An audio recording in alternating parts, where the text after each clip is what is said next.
मातेला आणि नाशिकच्या प्रभू श्री रामचंद्रांना नमन करतो।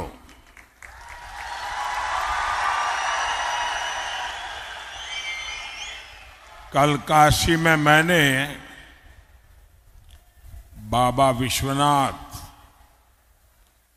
और काल भैरव का आशीर्वाद लेकर नामांकन किया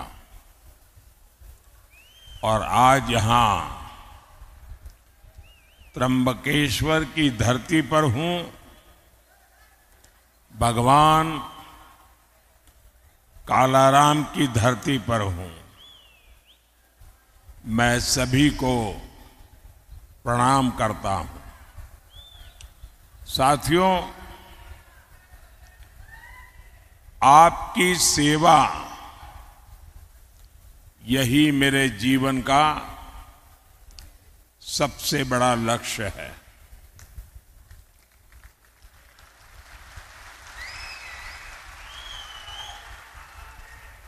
आपने पिछले 10 साल में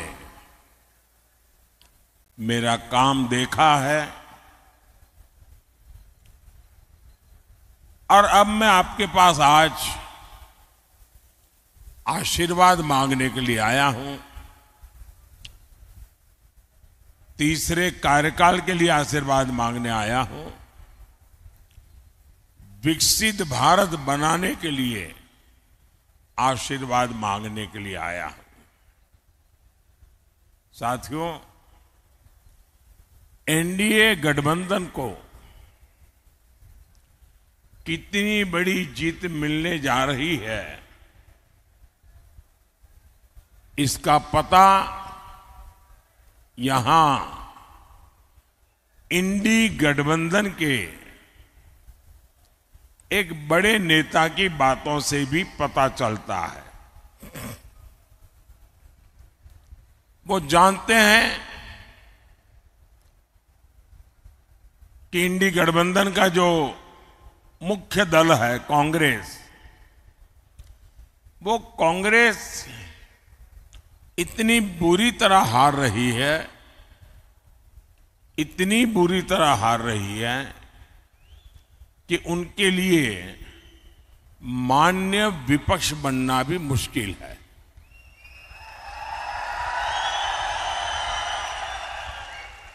और इसलिए यहां के जो नेता है इंडी अलायंस के, यहां मतलब नासिक के नहीं, महाराष्ट्र के, उन्होंने सभी छोटे छोटे दल जो है, इन दलों को ये सुझाव दिया है कि चुनाव समाप्त होने के बाद इन सभी छोटी पार्टियों ने कांग्रेस में मर्जर कर देना चाहिए, यानी अपने अपने शटर बंद कर देने चाहिए, क्योंकि उनको लगता है कि अगर ये सभी दुकानें उस दुकान में मिल जाएगी तो शायद इतना नंबर हो जाए ताकि वो मान्य विपक्ष बन जाए। ये हाल है इनका। साथियों, ये नकली शिवसेना,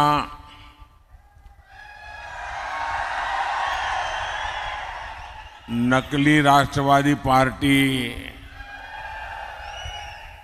इसका कांग्रेस में विलय होना पक्का है।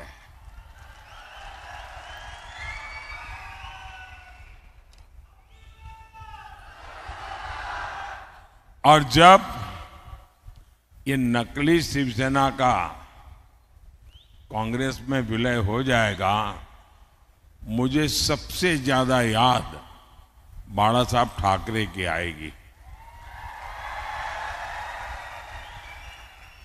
क्योंकि बाला साहब जी कहते थे, जिस दिन लगा कि शिवसेना कांग्रेस बन गई है उस दिन शिवसेना समाप्त कर दूंगा। मतलब अब नकली शिवसेना का अता पता भी रहने वाला नहीं है। और मुझे लगता है ये जो विनाश हो रहा है ये बाला साहब को सबसे ज्यादा दुखी करता होगा। साथियों, नकली शिवसेना ने बाला साहब के हर सपने को चूर चूर कर दिया है।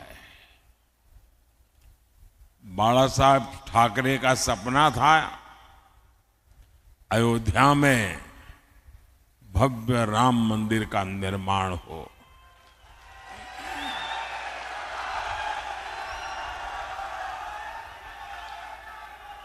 बाला साहब का सपना था जम्मू कश्मीर से आर्टिकल 370 खत्म हो। ये सपना पूरा हुआ, लेकिन इससे सबसे ज्यादा चीड़ ये नकली शिवसेना को हो रही है। कांग्रेस ने प्राण प्रतिष्ठा के निमंत्रण को ठोकर मारी। नकली शिवसेना ने भी वही रास्ता चुना। कांग्रेस के लोग मंदिर के लिए अनाप शनाप बातें कर रहे हैं और नकली शिवसेना एकदम चुप है। इनकी ये पार्टनरशिप पाप की पार्टनरशिप है और पूरे महाराष्ट्र के सामने इनका पाप एक्सपोज हो चुका है। साथियों, ये नकली शिवसेना वाले उस कांग्रेस को सिर पर उठाए घूम रहे हैं जो कांग्रेस वीर सावरकर जी को दिन रात गालियां देती है।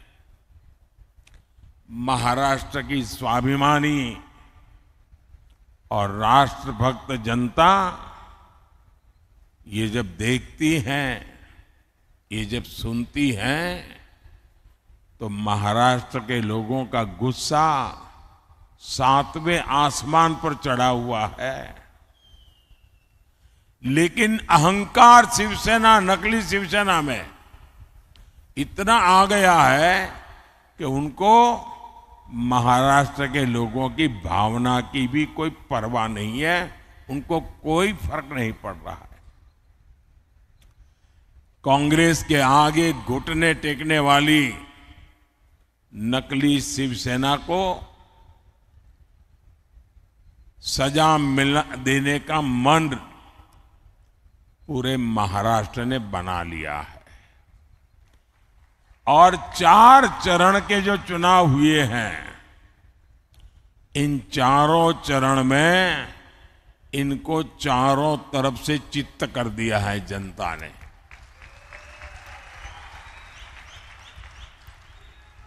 साथियों,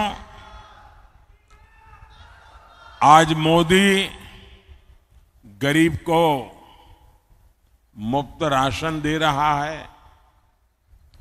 आज मोदी गरीब को पक्के घर दे रहा है। बिजली कनेक्शन, हर घर जल, उज्ज्वला का गैस कनेक्शन दे रहा है। हमने कभी भी न किसी का धर्म देखा है, न किसी का धर्म पूछा है।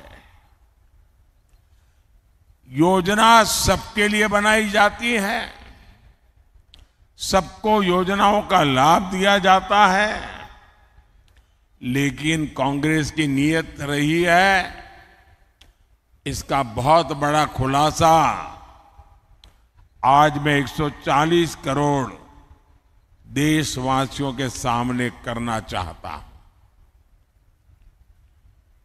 और भगवान राम की ये धरती है एक प्रकार से, तो मुझे लगता है कि गंभीर विषय यहां पर उठाना ज्यादा अच्छा होगा। साथियों, कांग्रेस की सोच है कि देश की सरकारें जितना बजट बनाती है उसका 15% सिर्फ और सिर्फ माइनॉरिटी पर खर्च हो, यानी धर्म के आधार पर बजट का भी बंटवारा, धर्म के आधार पर इन्होंने देश को बांटा। और आज भी वो धर्म के आधार पर भांति भांति के बंटवारे करने में लगे हुए हैं।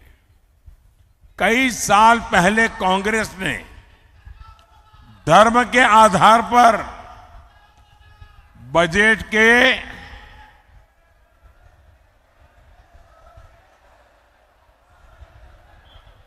आवंटन को हरी झंडी दिखा दी थी।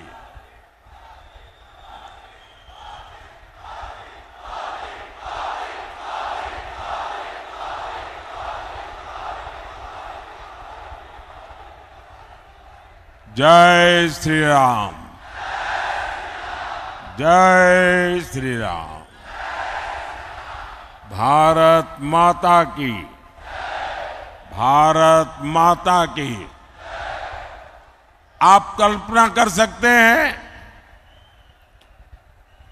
कि बजट का इस प्रकार से टुकड़े करना ये कितना खतरनाक विचार है।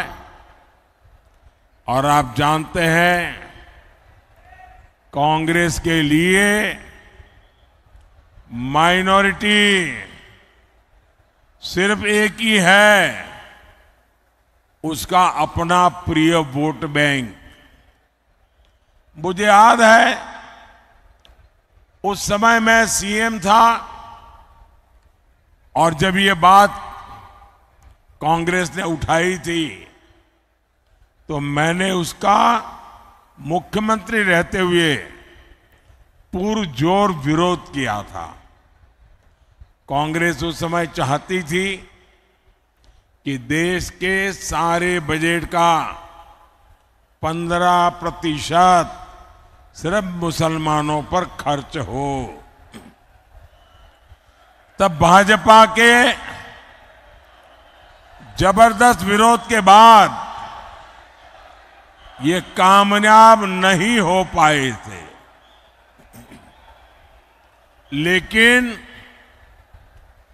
अब ये सारे पुराने एजेंडे की उसको लागू करने पर तुले हुए हैं।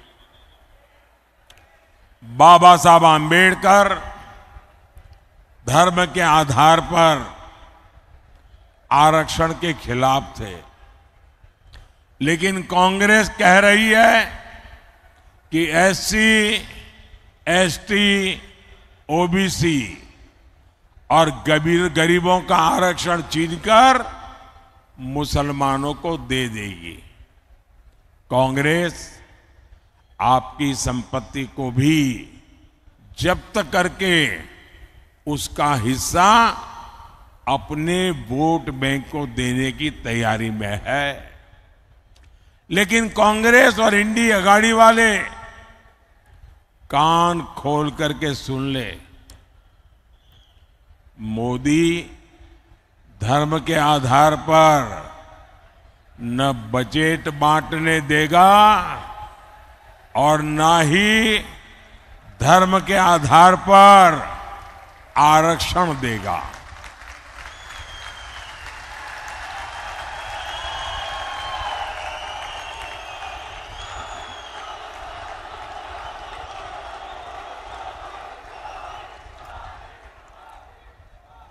वंचितों का जो अधिकार है वंचितों का जो अधिकार है, मोदी उसका चौकीदार है।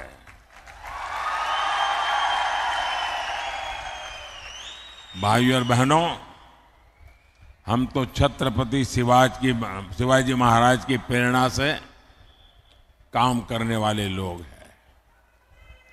ये चुनाव सिर्फ एमपी चुनने का नहीं है, बल्कि पीएम चुनने का है। ऐसा पीएम जो ताकतवर भारत बनाने के लिए कड़े और बड़े फैसले ले सके।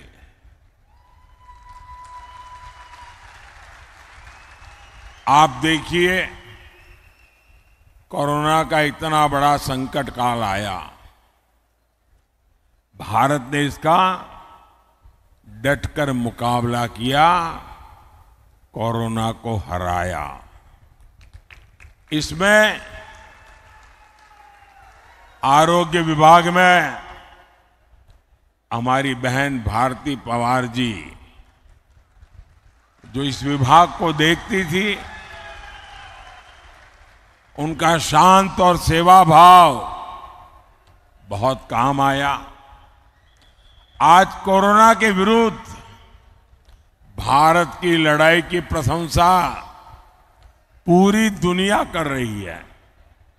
भारती जी के प्रयासों से यहां नासिक जिले के गांवों में करीब 600 आयुष्मान आरोग्य मंदिर बने हैं। यहां दर्जनों जन औषधि केंद्र खुले हैं। इन केंद्रों पर 80% डिस्काउंट पर दवाएं दी जा रही है। इतना ही नहीं, नासिक की 2 लाख से अधिक गर्भवती महिलाओं के खाते में 6-6 हजार रुपया भेजा गया है। सिकल सेल एनीमिया से मुक्ति हो या फिर बच्चों का टीकाकरण, सरकार ने गरीब कल्याण का प्रयास पूरी ईमानदारी से किया है। साथियों, आपके स्वास्थ्य को लेकर अब तो मोदी ने एक और बड़ी गारंटी दी है।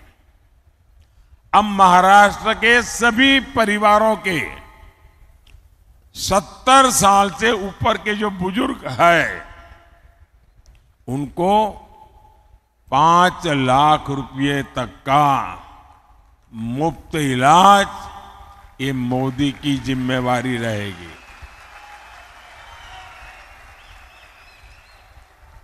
और इससे जो कमाने वाले बेटे बेटी हैं, उन पर से बुजुर्गों की चिंता कम होगी और बच्चों के लिए कुछ ज्यादा खर्च कर पाएंगे।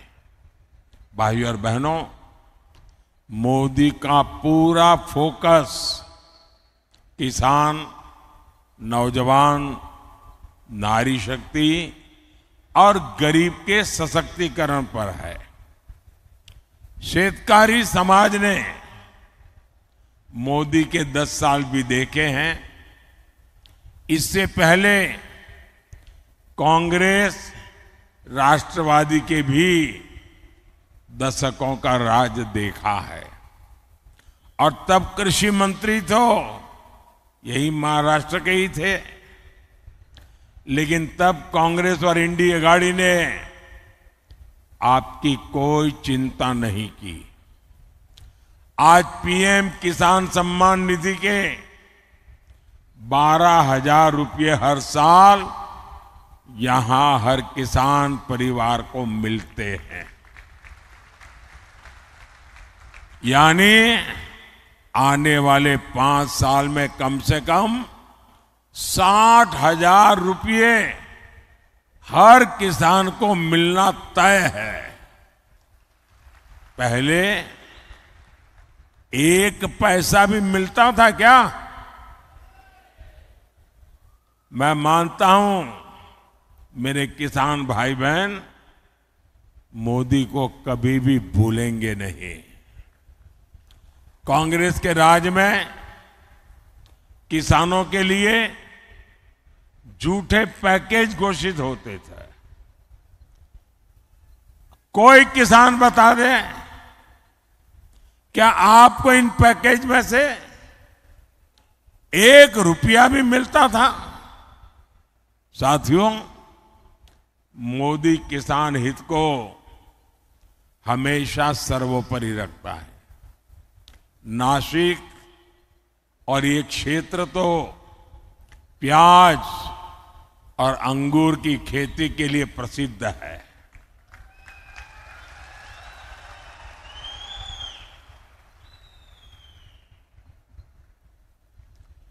ये हमारी सरकार है जिसने पहली बार प्याज का बफर बनाने की व्यवस्था शुरू की। पहले के सरकारों में ऐसी कोई व्यवस्था ही नहीं थी। हमने पिछले सीजन में 7 लाख मैट्रिक टन प्याज किसानों से खरीदा है। अब फिर सरकार 5 लाख मैट्रिक टन का बफर तैयार करने में जुटी हुई है। बीजेपी एनडीए सरकार के प्रयासों की वजह से 10 साल में प्याज का एक्सपोर्ट 35% बढ़ा है, 35% बढ़ा है। अभी 10 दिन पहले ही प्याज निर्यात पर लगे बैन को हटा दिया गया है। पिछले 10 दिनों में 22,000 मैट्रिक टन से ज्यादा प्याज का निर्यात हो चुका है। सरकार ऑपरेशन ग्रीन के जरिए प्याज के ट्रांसपोर्टेशन पर भी सब्सिडी दे रही है। अब इस मिशन को फिर से लागू किया जा रहा है। इसी तरह यहां जो क्लस्टर डेवलपमेंट प्लान बना है उसका फायदा हमारे अंगूर के किसानों को होगा। साथियों, जन कल्याण की ऐसी ही गारंटियों को पूरा करने के लिए डिंडोरी से बहन भारती पवार जी और नासिक से शिवसेना के हमारे साथी हेमंत गोडसे जी को भारी मतों से विजयी बनाना है। और इसलिए मेरा आपसे आग्रह है कि मतदान ज्यादा से ज्यादा हो। संकल्प पुराने सारे रिकॉर्ड तोड़ने का हो, पोलिंग बूथ जीतने का हो और अधिक से अधिक लोगों को मिलकर के भारतीय जनता पार्टी और एनडीए अलायंस को आप विजयी बनाएं, एक मजबूत सरकार बनाएं, आपका भविष्य भी उज्जवल हो, आपको बच्चों का भी भविष्य उज्जवल हो। इस गारंटी के साथ मेरे साथ बोलिए, भारत माता की, भारत माता की, भारत माता की। बहुत बहुत धन्यवाद।